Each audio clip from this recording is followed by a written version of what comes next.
Hello everybody, in today's video I'm going to be showing you how to make saving def leader stats. I know it's been a while, but let's just straight up get into it. First thing I'm going to be doing is saving the game, so let's go to File, Save to Roblox As, Create New Place, Test Place, make sure data sharing is on, that's important, click Save. Okay, now that the game is saved, I'm going to go into my game settings. If you do not have game settings, press the plus button, create a new tab, click the add tool, search settings, experience settings, there you go, and then click on experience settings, go to security, allow HTTPS, enable studio access to API services, and save that bad boy. Then we're going to insert a script inside of service script service. It's very important we do it here, otherwise the script wouldn't work. First thing we're going to be doing is making our variable for our data store. So local def store is equal to game get services data store service. Then to actually create the data store, get data store, and then we're going to actually put the name of our data store, def stats. Now that we've got that out the way, every time the player joins the game, they must have their leader stats. So, yep, game.players.added. So let's do that as well. Game.players.player added. Connect that directly into a function. Then in these brackets, refer to the thing which is going to be the player. And we're going to actually make our leader stats. So first off is the folder that the stats go inside of. So local folder is equal to instance.new. This creates a new thing. And then here we specify what we want to create. In this case, it's a folder, so folder. Now we name our folder.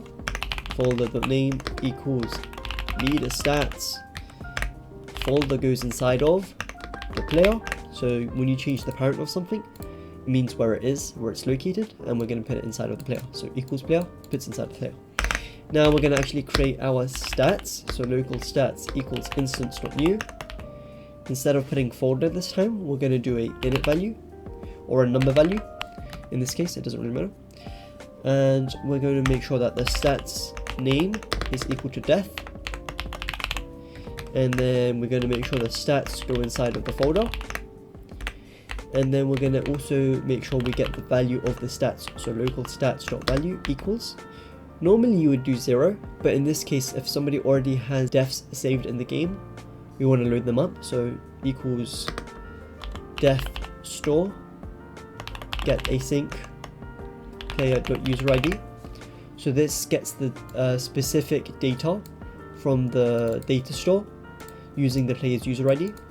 If they don't have it, then we're just going to make it 0 or 0. So if this doesn't work, then it's just going to become 0. Alright, now is the important part. We're going to be saving the leader stats. Later we'll get back to actually making the leader stats increase when you die. For now, let's just make sure we finish up the leader stats real quick. When the player leaves the game, so game.players.player removing, similar to player added, but it's actually removing, so connect function, player. And we're just gonna set the data store, easy. So instead of getting it, we're gonna set it. So in here, we actually specify the key, then the value. So the key is referring to how to actually get the data. So we use the user ID to get the data, and we use the user ID to set the data, because it needs to have a thing to refer to. The data needs to have a name, for example. In this case, it's our user ID number. Then we actually put a comma and the thing that we want to save. So inside of the player, there's our leader stats, you remember. And inside of our leader stats, there's the def. Inside of a def, property is our value. And we can just save it like that.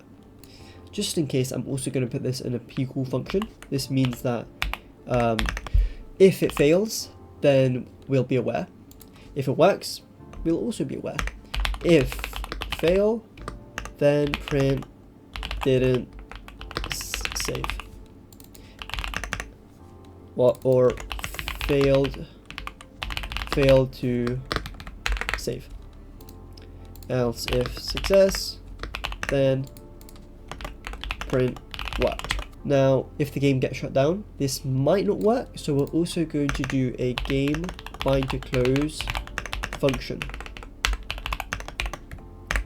So you put the function in here. See, this is the function.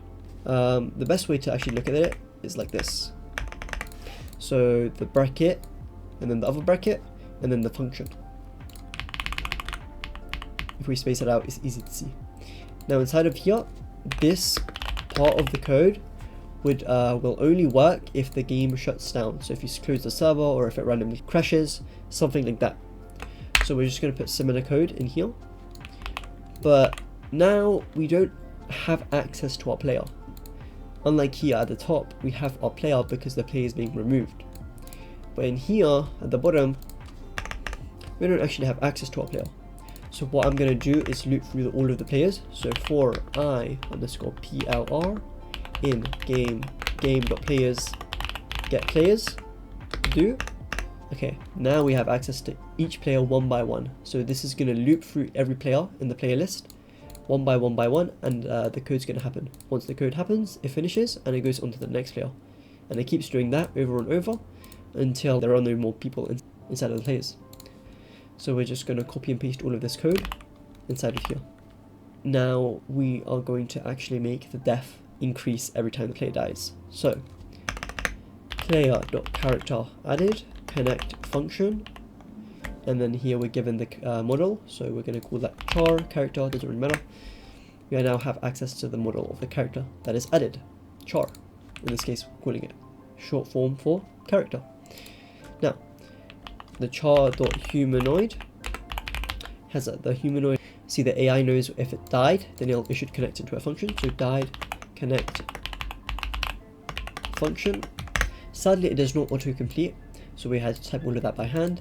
The AI was also auto-completing it for us, but the game for the actual Roblox Studio wasn't. But it's fine.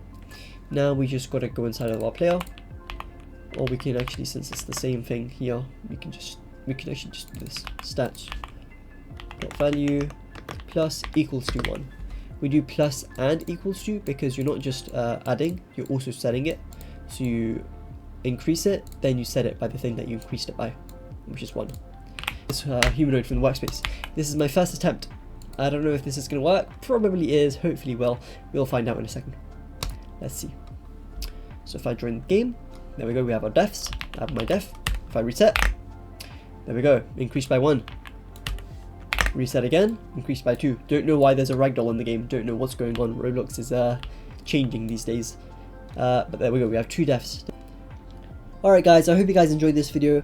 It might lag in Roblox Studio, but if you test it in the game, it should be really smooth when you leave the game. No lag or anything. Yeah, make sure to like and subscribe, and I'll see you guys next time. Bye.